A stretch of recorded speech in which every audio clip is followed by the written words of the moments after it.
حضرت خواجہ معین الدین اجمیری کو جانتے ہیں آپ لوگ؟ نہیں، جو جانتے ہیں وہ بولیں جانتے ہیں جی؟ لو جی، کافی سارے جانتے ہیں، تھوڑے جی رہ گئے نا۔ جانتے ہیں نا خواجہ صاحب کو؟ ان کے کسی بیٹے کو جانتے ہوں؟ نہیں جانتے، نہیں جانتے، نہیں جانتے آپ ان کے بیٹے کو۔ حضرت خواجہ معین الدین اجمیری رحمت اللہ تعالیٰ علیہ کے بیٹے کو نہیں جانتے، لیکن ویسے آپ ہندوستان میں کسی آدمی کو چھیڑ کے دیکھیں، وہ کہے گا میں خواجہ صاحب کا روحانی بیٹا ہوں، میں اولاد۔ حضرت غوث اعظم رضی اللہ تعالیٰ عنہ کی اولاد کو کم لوگ جانتے ہیں، لیکن آپ ویسے کسی کو پوچھ کے دیکھیں 11ویں والا پیر کون ہوتا ہے، ہر آدمی ہاتھ اٹھا کے بتائے گا خدا کے فضل سے ہم پر ہے سایہ غوث اعظم کا، ہمیں دونوں جہاں میں ہے سہارا غوث اعظم۔ لوگ جھوم کے بتلائیں میرے بھائی، یہاں لوگ پریشان ہو جاتے ہیں کہ اولاد ہوگی تو یہ ہوگا، فلاں ہوگا تو یہ ہوگا۔ بھائی ایسی کوئی بات نہیں، میرے پاس پیسے ہوتے تو میرا ابا بیماری سے فوت نہ ہوتا۔ جو مالدار ہوتے ہیں تو کیا وہ بچ جاتے ہیں؟ حضرت اسرائیل انہیں چھوڑ جاتے ہیں؟ او خدا کے بندے تو کیسی بات کر رہا ہے؟ یاد رکھ، یہ جو آزمائشیں ہوتی ہیں، یہ جو تکلیفیں ہوتی ہیں، یہ جو تھوڑے سے مشکل حالات ہوتے ہیں۔ حضرت یونس علیہ السلام کی دوستی ہوگی حضرت جبریل امین سے، تو جناب جبریل ملنے آئے۔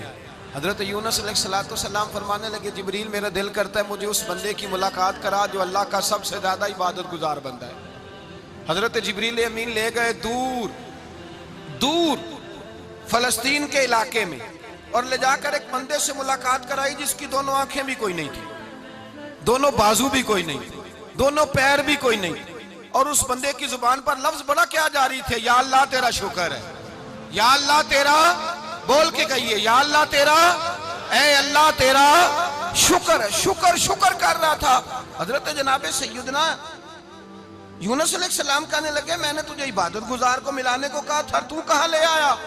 حضرت جبریل کہنے لگے یا یونس، یہ ہر چیز جانے کے باوجود اپنے رب کی رضا پہ راضی ہے۔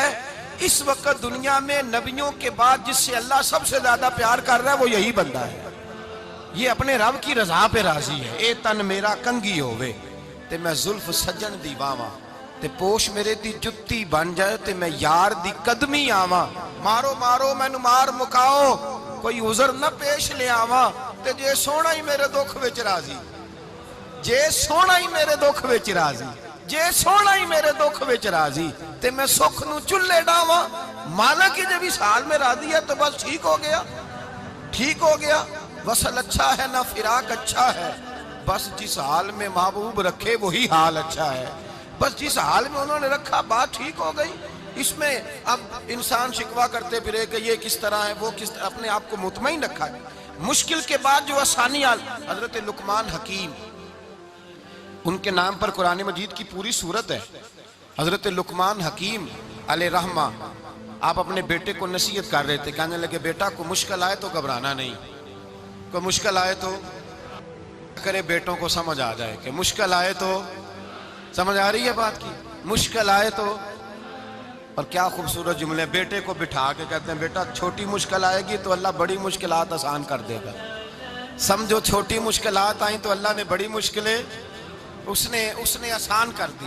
اور آپ کو بتاؤں اصل انسان ہوتا ہی وہ ہے جو مشکلوں میں جینے کا ڈھب سیکھ جاتا ہے، وہ بن جاتا ہے جو کرب کے حالات میں جینے کا سلیقہ سیکھ جائے۔ اپنے بچوں کو یہ سمجھانا، حضرت لقمان بیٹے مشکل آئے تو گھبرانا نہیں، بڑی کو ٹال دیتی ہے، وہ نیکی کا اور آسانی کا پیش خیمہ ہوتی ہے۔ اللہ اس کے بعد آسانی سمجھا رہے ہیں۔ کچھ دنوں کے بعد کہنے لگے آؤ فلاں اللہ کے نبی کی ملاقات کو چلیں، فلاں نبی علیہ السلام سے ملنے چلتے ہیں۔ اس زمانے میں جو نبی تھے ان سے ملنے چلے گئے۔ بیٹے کو بات یاد تھی، گھوڑے پہ بیٹھے، امام ابن جوزی نے اس کو لکھا ہے، گھوڑے پہ بیٹھے تھے دونوں کے پاس گھوڑے تھے۔ اب رستہ بہت زیادہ تھا، کھانا ساتھ لے لیا، پانی ساتھ لے لیا، رستہ لمبا تھا، صحرا کا علاقہ تھا۔ جب جانے لگے تو اتنی سخت گرمی ہوئی کہ گھوڑے بھی بے ہوش ہونے لگے۔ اچانک ایسی گرم لو چلی کہ گھوڑے بھی، اب دونوں باپ بیٹا جو تھے وہ بڑی جوش میں تھے کہ جانا ہی جانا ہے، گھوڑے سے اتر کر کے پیدل چلنے لگے۔ اب پیدل چلتے چلتے ذرا آگے گئے تو گرمی میں جتنا بندہ پیدل چلتا ہے اتنا پیاس بھی زیادہ لگتی ہے، تو پانی پیتے رہے، کھانا کھاتے رہے، کھانا پانی بھی ختم ہو گیا۔ تھوڑا آگے چلے نا، اس کے اندر تکلیف بڑی کہ حضرت جناب لقمان کے بیٹے کے پیر کے اندر ایک ہڈی پیوست ہو گئی، اتنی بڑی ہڈی تھی وہ اندر ہی چلی گئی پیر، خون کے فوارے گرنے لگے، بیٹا بے ہوش ہو گیا۔ حضرت لقمان اس کے سرانے بیٹھے تو بیٹا تھا نا، آنکھوں میں آنسو آ گئے۔ بیٹے نے آنکھ کھولی تو کہنے لگا ابا جی آپ تو صبر کرنے والے ہیں، آپ رو رہے ہیں؟ فرمایا بیٹے میں کیا کروں، میرے سینے میں جو دل ہے وہ ایک باپ کا دل ہے، تو باپ جو ہوا تیرا، تیری دکھ پر رونا آیا۔ بڑی مشکل سے دانت کے ساتھ ہڈی نکالی، ہڈی نکلی تو خون بھی چلا۔ صاحب زیادہ کہنے لگا حضور آپ نے تو کہا تھا ہر مشکل کے بعد آسانی ہوتی ہے، اور چھوٹی مشکل دے کے اللہ بڑی سے بچا لیتا ہے، تو ہم تو اچھے کام چلے تھے، مشکل پہ مشکل، مشکل پہ مشکل، یہ کیا ہے؟ حضرت لقمان کہنے لگے بیٹا نہ تو رب کی حکمتوں کو جانتا ہے نہ پوری طرح میں جانتا ہوں، لیکن جو میں نے کہا تھا وہ بات سچی ہے۔ فَإِنَّ مَعَ الْعُسْرِ يُسْرًا إِنَّ مَعَ الْعُسْرِ يُسْرًا، اللہ ہر مشکل کے بعد آسانی عطا فرمائے گا، اور فرمایا میرا ایمان ہے کہ ضرور ضرور عطا فرمائے گا۔ یہ بات کہہ رہے تھے کہ سامنے سے دھواں اٹھا، اتنا سخت دھواں اٹھا کہ آپ نے سوچا شاید وہاں بادیا وہاں جاتے ہیں۔ وہاں چلنے لگے تو پیچھے سے کسی نے آواز دی ٹھہر جاؤ، رکو، وہیں رک گئے۔ تھوڑی دیر گزری تو کہا رک جاؤ، جب رکے تو ایک بولنے والا بولا، کہنے لگا تمہارے لیے تھوڑی دیر کے بعد جانوروں کا بندوبست کر دیا جائے گا، کھانے کا بھی بندوبست ہو جائے گا، بچے کا پیر بھی صحیح ہو جائے گا، چلے جانا لیکن ذرا ٹھہرو۔ حضرت لقمان کہنے لگے بولنے والے تو کون ہے؟ تو کہنے لگے میں اللہ کا فرشتہ ہوں، میں اللہ کا فرشتہ ہوں۔ کہا اللہ کے فرشتے اور یہ سارا کچھ کیا ہے؟ تو فرشتہ کہنے لگا اصل بات یہ ہے کہ سامنے بستی پر مجھے عذاب نازل کرنے کا حکم ملا تھا، آپ بڑی تیزی سے آ رہے تھے، میں نے رب سے دعا کی کہ اللہ اس باپ بیٹے کی غلطی کوئی نہیں، مہربانی فرما۔ رب نے پہلے آپ کو صحرا میں الجھایا، پھر میری دعا کی برکت سے آپ کے گھوڑے ٹھہر گئے، پھر میری دعا کی برکت سے آپ کا پانی ختم ہوا، پھر میری دعا کی برکت سے آپ کے بیٹے کو زخم آیا، پھر میری دعا کی برکت سے سامنے سے دھواں اٹھا۔ فرمایا یہ جو تمہیں مشکل پہ مشکل آ رہی تھی، یہ تو میرا رب تمہیں عذاب سے بچانا چاہ رہا تھا، یہ جو تمہیں مشکل پر مشکل آ رہی تھی تو میرا مالک تمہیں عذاب سے بچا رہا تھا، تم سمجھ نہیں رہے تھے۔ حضرت لقمان نے بیٹے کی طرف دیکھا تو بیٹے کہنے لگے ابا جی بات بالکل سچی ہے، افضل الذکر لا الہ الا لا الہ الا، اور پھر پڑھنے لگے حسبنا اللہ و نعم الوکیل نعم المولا و نعم النصیر۔ یہ ورد ہونے لگے۔ بھائی جب تجھے مشکل آتی ہے، آزمائش آتی ہے، تو اس وقت سمجھتا ہے پتہ نہیں میرے ساتھ کیا بننے لگا ہے۔ اللہ تبارک و تعالیٰ چھوٹی مشکل دے کے تجھے بڑی سے محفوظ رکھتا ہے، چھوٹی بیماری دے کے تجھے بڑی سے محفوظ رکھتا ہے۔ بلکہ میں ایک دفعہ ایک تکلیف میں ایک آزمائش میں مبتلا ہو گیا، تو میں نے اپنے حضرت سے کہا کہ حضور سارے دکھ کٹھے ہی آ گئے، کیا کیا جائے؟ تو آپ فرمانے لگے بڑے خوش نصیب ہو، جوانی میں اللہ نے دکھ دے دیے، بڑھاپے میں آئے تو برداشت نہیں ہوتے، یہ تو بڑے وقت پہ آ گئے، شکر ادا کرنا چاہیے، اس زمانے میں برداشت نہیں ہوتے، اب آسانی ہے، ان کو برداشت کرو، ہمت کرو۔ میرے بھائی یاد رکھیں آزمائشیں تکلیفیں آپ کو بڑا کرنے کے لیے آتی ہیں۔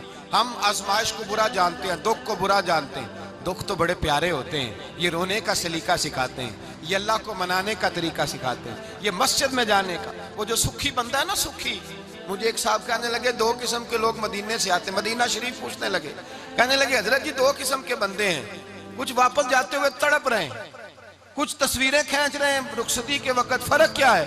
تو میں نے کہا وہ جو تصویریں کھینچ رہا ہے وہ امیر آدمی ہے، اسے پتہ ہے کہ میں پھر ٹکٹ لے لوں گا، مہینے کے بعد پھر آ جاؤں گا، اور یہ مدینہ چھوڑتے ہوئے تڑپ رہا ہے یہ کوئی غریب ہے، یہ کہہ رہا ہے پتہ نہیں دوبارہ موقع ملے کہ نہ ملے، یہ دکھی ہے، یہ آزمائش میں دکھی۔ سکھی بندہ تو مکے جا کے نہیں روتا، وہاں بھی کھڑا ہے ڈٹ کے کھڑا، دکھی کوئی نہیں تو روئے کیسے؟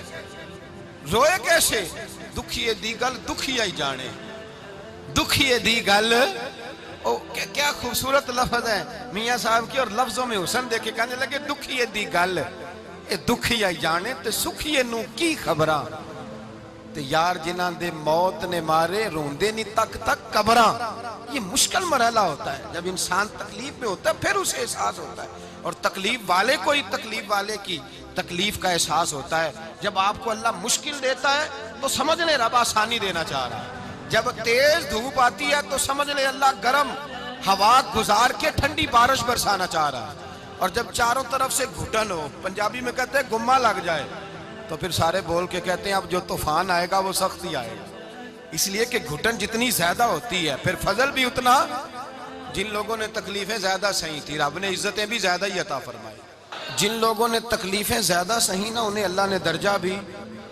حضرت بلال حبشی نے بڑی تکلیف سہی، مارا کرتا تھا امیہ، بڑا مارتے تھے، اتنا مارتے تھے کہ موٹے، آپ نے کبھی دیکھے ہیں دیہاتوں میں موٹے موٹے پائے ہوتے تھے چار پائیوں کے، موٹے موٹے پان کی چار پائیاں اور بڑی چار پائیاں کافر بچھا کے بیٹھ جاتے اور حضرت بلال حبشی کے پیر ان کے نیچے رکھ دیتے، ہاتھ ان کے نیچے رکھ دیتے، آگ لوہا گرم کر کے اس کے اوپر ننگے بدن لٹا دیتے۔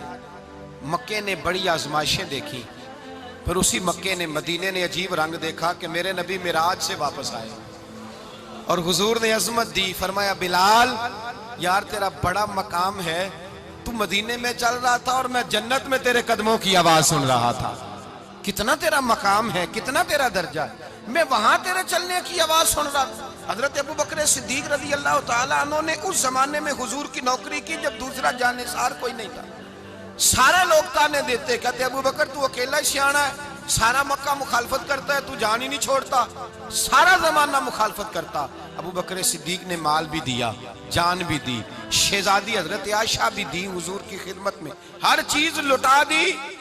دنیا کو پتا اس دن چلا جس دن میرے رسول پاک صلی اللہ علیہ وسلم مسجد نبی میں بیٹھے تھے، درجنوں صحابہ تھے، حضور نے فرمایا ابو دردہ کو تو بلاؤ۔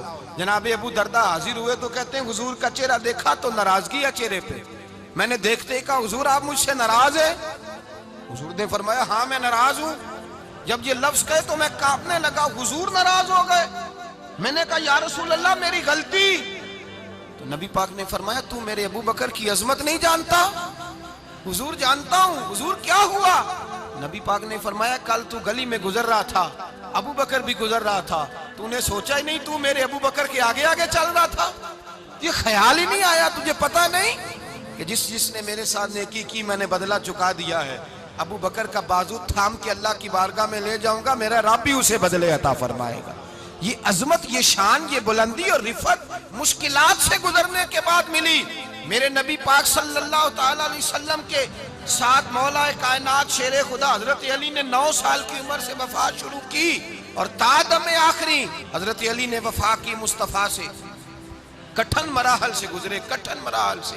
حضرت علی کہتے ہیں میں ہر جنگ میں ہر جہاد میں ساتھ تھا، پر جس دن مکے اور مدینے سے آنے والوں کو حضور بھائی بھائی بنا رہے تھے، مہاجر اور انصار کو بھائی بھائی بنا رہے تھے، فرماتے ہیں میں تنہا کھڑا تھا، کوئی کسی کا بھائی بن گیا، کوئی کسی کا بھائی بن گیا، میں اکیلا کھڑا تھا اور میں سوچ رہا تھا کہ یار میں کدھر جاؤں۔